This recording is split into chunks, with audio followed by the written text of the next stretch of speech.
interested in hearing? Barbara? How about you, Alex? Do you know what it is? I don't expect an answer. These are things I'm always asking myself. I love Toastmasters, and I think it's because it's teaching me to learn about myself and actually own who it is I am and feel confident that it's something valuable to share to others. Not necessarily what it is I'm talking about, putting my own spin on it so people actually get something out of it. So when I ask you that question, it'll be my theme for tonight. Have you found your voice, and do you really believe that you have something valuable to share with people? Now there's a lot of reasons why people don't share, why they don't come out to Toastmasters, why they don't public speak, why they don't put themselves out there in any way, shape, or form in their lives. They don't take risks. They would prefer to not actually look inside to see what's in there. Maybe they fear rejection, maybe they fear that there isn't anything inside that people would actually find useful. And one thing that I've found that as I've gone through the Toastmasters process, and I am very pleased that this is my 10th speech in a relatively short period of time, because I feel as though I'm just beginning to understand the process. So if we want to understand the emotional motivations behind what we do when we speak and perhaps why we don't speak, you have two fundamental places you come from. You either enjoy what you do and enjoy speaking about anything and putting your own spin on it. So really that's just love in action. It's something that you choose to do because you feel strongly about it. Or like I said before, you avoid it, you procrastinate, and you just don't speak. And that's usually just a fear-based response. And to this day, I still get that response like, oh, I don't want to get up in front of the crowd, and the group's small tonight, I'm tired, and I'm not going to do a good job, and there's all these words, all these things that go through my head.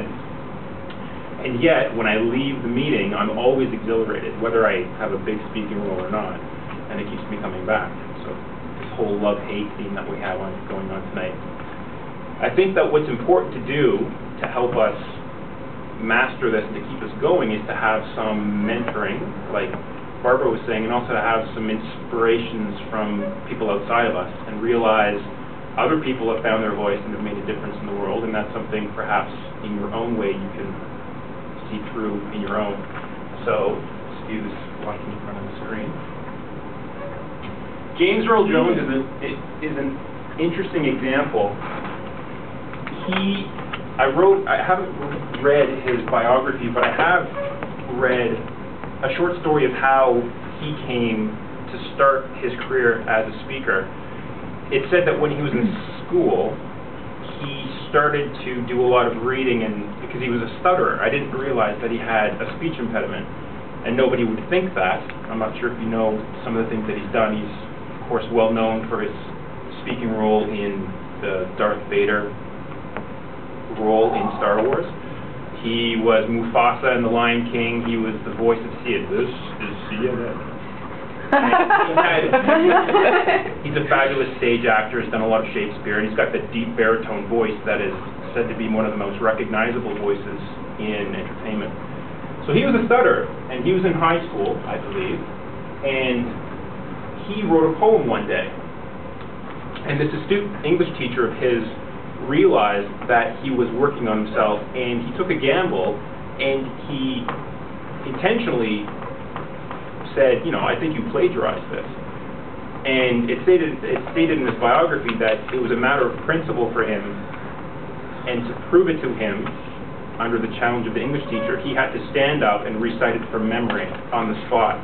And of course, being a stutterer, you can imagine how much fear he must have been experiencing. But it was a matter of principle to him, and it was something he was very proud of. So he stood up, and it rolled off his tongue without once stuttering.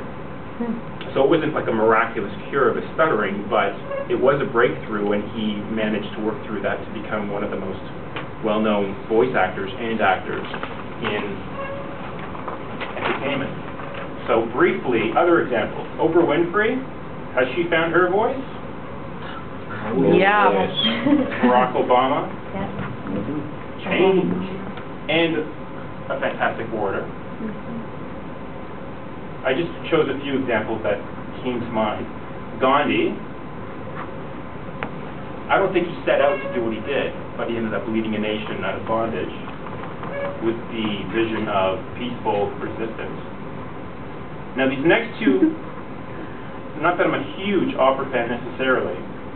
Pavarotti, now deceased, but he was well known as he was the best tenor opera singers in the world. And Yo-Yo Ma, potentially one of the most well-known classical artists. But he, again, he's not vocal, but he is a musician. He plays the cello. And the reason why I bring these two fellows up is I'd like to use tonight music as an analogy for understanding the speaking process and what it is that we actually do when we get up and we find our voice and share it with others. If you think about music, which I like, I'm not musically inclined, but it moves me. And I think it's the emotion behind music and that ineffability, you can't really put your finger on it, but it's that common language amongst all people. You can be the musician, and as a musician you choose your notes and you intentionally want to put out a song or you want to put something out there. There is your instrument, basically. Yo-Yo Ma plays the cello, Pavarotti uses his voice. But you need to have an instrument in which to communicate to it, and as speakers it is our voice. And there's interesting ways of looking at how you relate to your own body and your breathing, and how you can get to know your voice by recording it, as Alec does on video, but you can do it on audio. Most people, they see themselves in a picture, they hear themselves on audio, and they can't, it makes them kind of quiver and think, ooh, I can't believe it. And it's something that you can work with because your voice has a lot of latitude in terms of what it can do, and it's unique to you, like fingerprint. So using it to the best advantage takes practice, and it takes actually owning it. The first thing you need to do is practice your breathing and actually listen to yourself and then cultivate, oh, how can I inflect this and put that energy into your performance, which it is when you speak, in order to have the desired effect. And lastly, if you think about music, composing, a composer is a person who just thinks music. They can take any input or any thought and somehow take it out of the air, put it on paper so that a musician can use it with their instrument to communicate what they're trying to communicate. So I think music is an interesting part and an important analogy to explain all of the components of how basically your body projects your voice, your mind comes up with the notes and the music you want to play, and it's been said that being a composer, really what it's talking about is your soul. I'm not getting spiritual, really what your soul is your life experience and what it is that you're trying to accomplish with it. So it's the why. Why do you do what you do? So that's why I use this.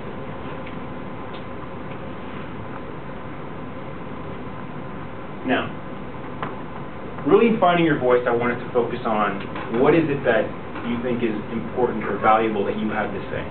I hope you realize that you each have something very unique and valuable to share.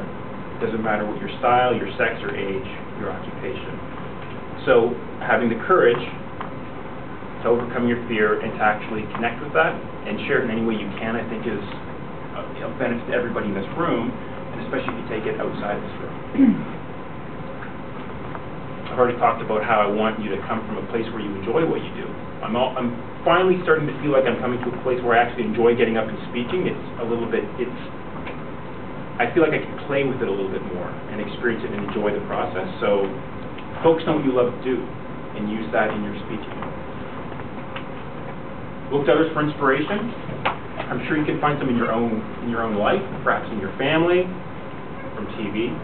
I've used the musical example to try to understand how the process works of using your voice, cultivating your instrument, but also getting in touch with who you are and being okay with that, and that comes through in how genuine you are when you speak.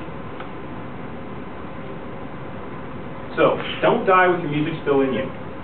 It's an oft-quoted quote. You know, I read it first in a Wayne Dyer book, but it goes back to an early 20th century author, who I can't remember his name right now. So I want you to continue doing what you're doing. I really love what goes on in this room. I think it's a great group, and I appreciate your time.